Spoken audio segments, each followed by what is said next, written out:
So doctor గారు, ఈ cancer అనేది ఓన్లీ పెద్దవాళ్ళనే వస్తుందా, లేకపోతే చిన్నపిల్లలు కూడా ఇలాంటివి వచ్చే ఛాన్సెస్ ఉంటాయా? జనరల్గా ఇప్పటి వరకు మనం మాట్లాడుకున్న ట్యూమర్స్ క్యాన్సర్స్లో ఇవన్నీ ఎల్డర్లీ స్టేజ్లో ఉన్న వాళ్ళకే ఎక్కువ వచ్చే అవకాశం ఉంటుంది.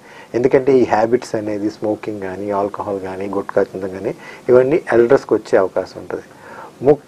చిన్నపిల్లలకు వచ్చేసరికి అవి జెనెటిక్ సంబంధం ఉన్న ట్యూమర్స్ క్యాన్సర్స్ ఏమన్నా ఉంటే అవి చిన్నపిల్లల్లో వచ్చే ఉంటాయి.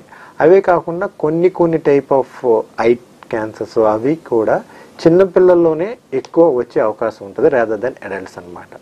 అవి తప్ప మోస్ట్ ఆఫ్ ది ట్యూమర్స్ ఎక్కువ కూడా అడల్ట్ పాపులేషన్లోనే ఎక్కువ వచ్చే అవకాశం ఉంటుంది.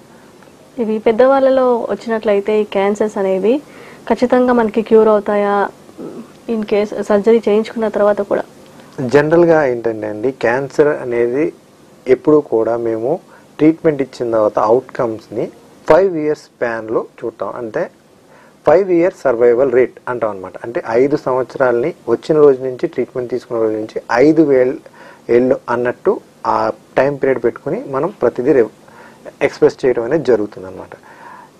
ఎర్లీ స్టేజ్ ఉన్న వాళ్ళకి బెటర్ 5 year సర్వైవల్ రేట్ ఉంటుంది. లేట్ స్టేజ్ ఉన్న వాళ్ళకి కొంచెం అంత మంచి బ్యాడ్ సర్వైవల్ రేట్ ఉంటుందని చెప్తా ఉంటాం.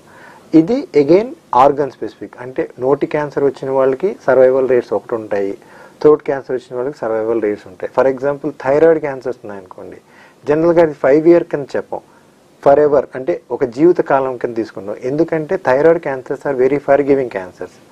క్లాసికల్ థైరాయిడ్ క్యాన్సర్ వచ్చి దానికి ప్రాపర్గా ట్రీట్మెంట్ తీసుకున్న వాళ్ళు హ్యాపీగా వాళ్ళ జీవితాంతం బ్రతకచ్చు, ఏ ప్రాబ్లము లేకుండా, రికరెన్స్ రాకుండా బ్రతికిన వాళ్ళు చాలామంది ఉంటారు.